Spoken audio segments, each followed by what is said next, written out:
नाज़रीन मोहतरम, कहा जाता है कि जिस दरख्त पर सबसे ज़्यादा फल लगा होता है सबसे ज़्यादा पत्थर भी उसके नसीब में ही होते हैं, और शायद पाकिस्तान का मुकद्दर भी इसी फलदार दरख्त की तरह है। मुस्लिम दुनिया की इकलौती सुपर पावर, मुस्लिम दुनिया की सबसे बड़ी और ताकतवर फ़ौज, और मुस्लिम दुनिया की सबसे बड़ी मज़ाल ताकतवर और पूरी दुनिया की 10 बड़ी ताकतों में से पाकिस्तान का भी एक होना, ऐसे अलकाबात हैं जो कि एक तरफ तो पाकिस्तान को इस्लाम का आखिरी किला होने का एजाज़ बख्शते हैं, तो दूसरी तरफ पाकिस्तान को आए दिन आलमी ताकतों के बने हुए जाल या आजमाइश में ला खड़ा करते हैं। क्योंकि दुनिया की बड़ी ताकतें हमेशा इस बात से गज़बनाक रहती हैं कि दुनिया में आज तक 6 एटमी ताकतें और मजबूत अफवाद सिर्फ गैर मुस्लिम ही थे। फिर ये एक इस्लामी मुल्क पाकिस्तान जो कि कल ही आज़ाद हुआ है, ये हमारी ताकतवर अफवाज की सफ़ में कहाँ से आ गया। कहीं इसकी देखा देखी 2-4 और इस्लामी मुल्क भी इस मकाम तक पहुँच गए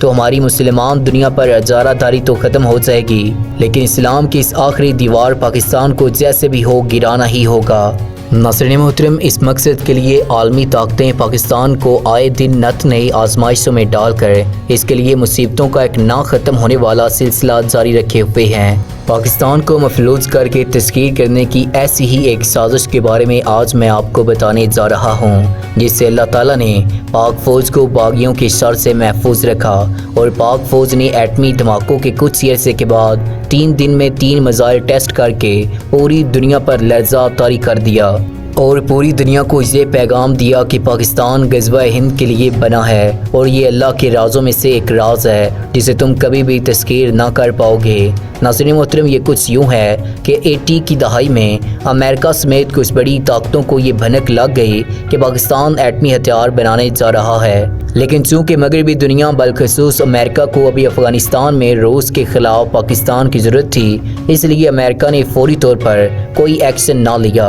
लेकिन जब रूस टूट गया और 1992 में रूस की शिकस्त ज़दा फ़ौज का आखिरी काफ़िला अफ़गानिस्तान से चला गया, उस वक़्त रूस की अवाम और हुकूमत को पाकिस्तान पर सख्त गुस्सा था, क्योंकि वो अपनी शिकस्त का ज़िम्मेदार अमेरिका से ज़्यादा पाकिस्तान को समझते थे। उसी वक़्त रूसी फ़ौजी के सरबराह ने भी ये बयान दिया कि हम पाकिस्तान को सख्त सज़ा देना चाहते हैं, लेकिन हमारे इंटेलिजेंस अदारों ने हमें बताया कि पाकिस्तान तकरीबन 2-3 एटम बम बना चुका है, लिहाजा हम पाकिस्तान के ख़िलाफ़ किसी कार्रवाई का रिस्क नहीं ले सकते। लेकिन अमेरिका और इसराइल को अब यकीन हो गया था कि पाकिस्तान तकरीबन एक एटमी मुल्क बन चुका है और वो पाकिस्तान के एटम बम को इस्लामिक बम कहकर पुकारने लगे और आज भी कहते हैं। लिहाजा अमेरिका और इसके इत्तेहादियों ने जायज़ा लेना शुरू किया कि अगर पाकिस्तान 3 से 4 साल में एटम बम का तजर्बा कर भी ले तो भी पाकिस्तान के हाथ पांव इस तरह बांधे जाएंगे कि पाकिस्तान इन हथियारों को किसी के ख़िलाफ़ इस्तेमाल ना कर पाए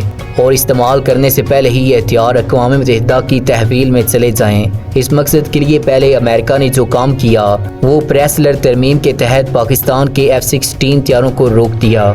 यानी नाज़रीन मोहतरम, रकम वसूल करने के बावजूद ये हथियार इसराइल को दे दिए गए और जो हथियार पहले से मौजूद थे इनकी सर्विस और इनकी पार्ट्स पर भी पाबंदी आयद कर दी ताकि 2 से 4 साल में ये उड़ने के काबिल ही ना रहें। पाकिस्तान के पास मेराज हथियार भी थे, लेकिन वो एटमी हमला करने की सलाहियत नहीं रखते थे। दूसरा काम, अमेरिका ने अक़वाम मुत्तहिदा में मिसाइल टेक्नोलॉजी के दूसरे मुल्कों को फ़रोख्त करने पर सख्त करारदादों मंजूर करवा ली, क्योंकि पाकिस्तान अगर एटमी हथियारों को हदफ तक पहुँचाने के लिए जंगी हथियारों की जगह मिसाइल का इस्तेमाल करे तो वो रास्ता भी बंद हो जाए, क्योंकि पाकिस्तान अगर चीन से कोई मिसाइल हासिल करना चाहे तो वो ना कर पाए। 90 की दहाई में चीन भी इतना मजबूत नहीं था कि अमेरिका और बड़ी पावर्स के हुक्म को फैला सके, लेकिन चीन और शुमाली कोरिया ने बेनज़ीर भुट्टो के दौर में मिसाइल टेक्नोलॉजी में पाकिस्तान की छुप कर मदद की। अब तीसरा और आखिरी काम ये था कि भारत, जिसके पास इस वक्त भी ऐसे मिसाइल मौजूद थे जो 90% पाकिस्तान को निशाना बना सकते थे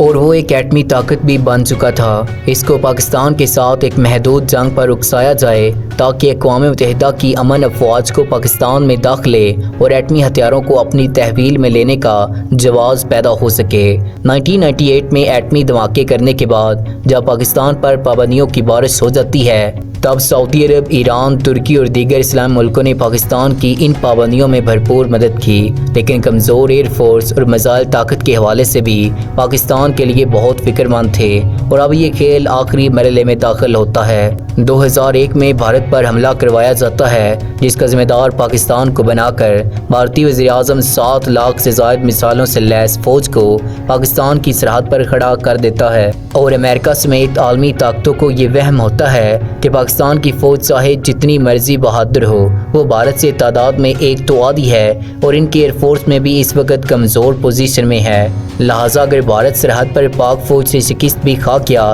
تب بھی پاکستان کے سبھی بڑے شہر بھارتی میزائلوں کی زد میں ہیں، جبکہ جواب میں پاکستان بھارت کے اندر کسی بھی بڑے شہر کو نہیں نشانہ بنا پائے گا، اور بہت جلد بھارت کے سامنے پاکستانی فوج گھٹنے ٹیک دے گی اور تسلیم ہو جائے گی، اور اگر بھارت یہ منصوبہ پایا تکمیل تک نہ بھی پہنچ پایا تو بھی 9/11 کے بعد افغانستان میں موجود امریکی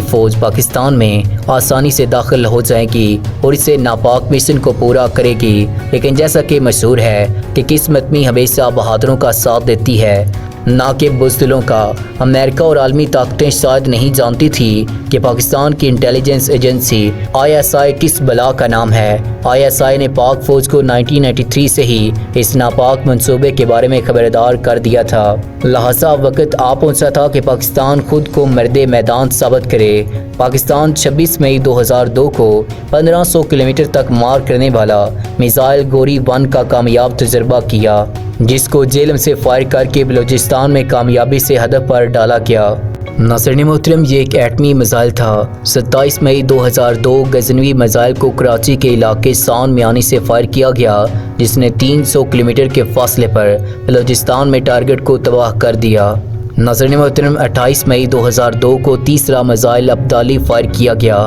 جس کی رینج 180 کلومیٹر تھی، اور اس نے کامیابی سے ہدف کو پن پوائنٹ ایکوریسی کے ساتھ نشانہ بنایا، اور اسی طرح 3 دن میں 3 میزائل ٹیسٹ کر کے اب امریکہ اور بڑی طاقتوں پر لرزہ طاری ہو گیا تھا۔ بھارتی فوج کے قدموں تلے سے زمین کھسک گئی، کیونکہ ان ایٹمی میزائلوں کی ذات میں بھارت کے 75 سے بھی زیادہ شہر آ گئے تھے، اور طور افغانستان میں کابل، قندوز اور قندھار میں اور دیگر ایسے افغان علاقے جہاں امریکی اور اتحادی فوج کے اڈے اور بیسز تھے، وہ ان میزائلوں کی نوک سے صرف ایک حکم کی دوری پر تھے۔ پاکستان نے ان میزائلوں کے تجربے کر کے بھارت سمیت امریکہ اور اس کے اتحادیوں پر اس حقیقت کو اشکار کر دیا کہ پاکستان اگر ایٹمی ہتھیار بنانا جانتا ہے تو ان کی حفاظت کرنے کی نہ صرف طاقت رکھتا ہے بلکہ حیثیت بھی کھڑی کر چکا ہے۔ پورے افغانستان میں امریکی اور اتحادی فوجیں، بیسز اور اڈے، اور 75% بھارت اب پاکستانی میزائلوں کی نوک سے صرف چند لمحوں کے فاصلے پر تھا۔ گوری ایک میزائل نے صرف 8 منٹ 32 سیکنڈ کے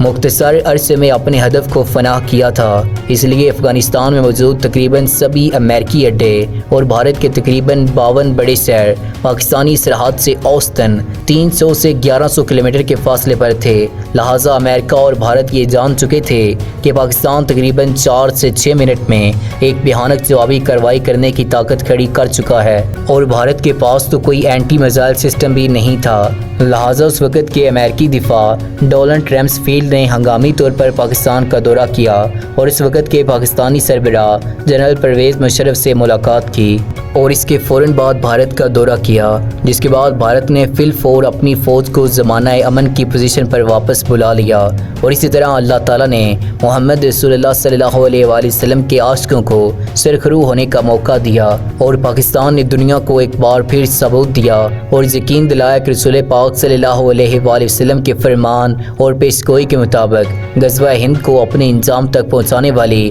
اجمی سلطنت کوئی اور نہیں بلکہ یہی پاکستان ہے۔ ناظرین محترم، اگر آپ کو ہماری یہ ویڈیو اچھی لگی ہو تو اس ویڈیو کو لائک اور ہمارے چینل کو سبسکرائب کرنے کے ساتھ ساتھ بیل کے آئیکن کو دبا دیں۔ اگلی ویڈیو تک ہمیں اجازت دیجیے گا۔ اللہ نگہبان۔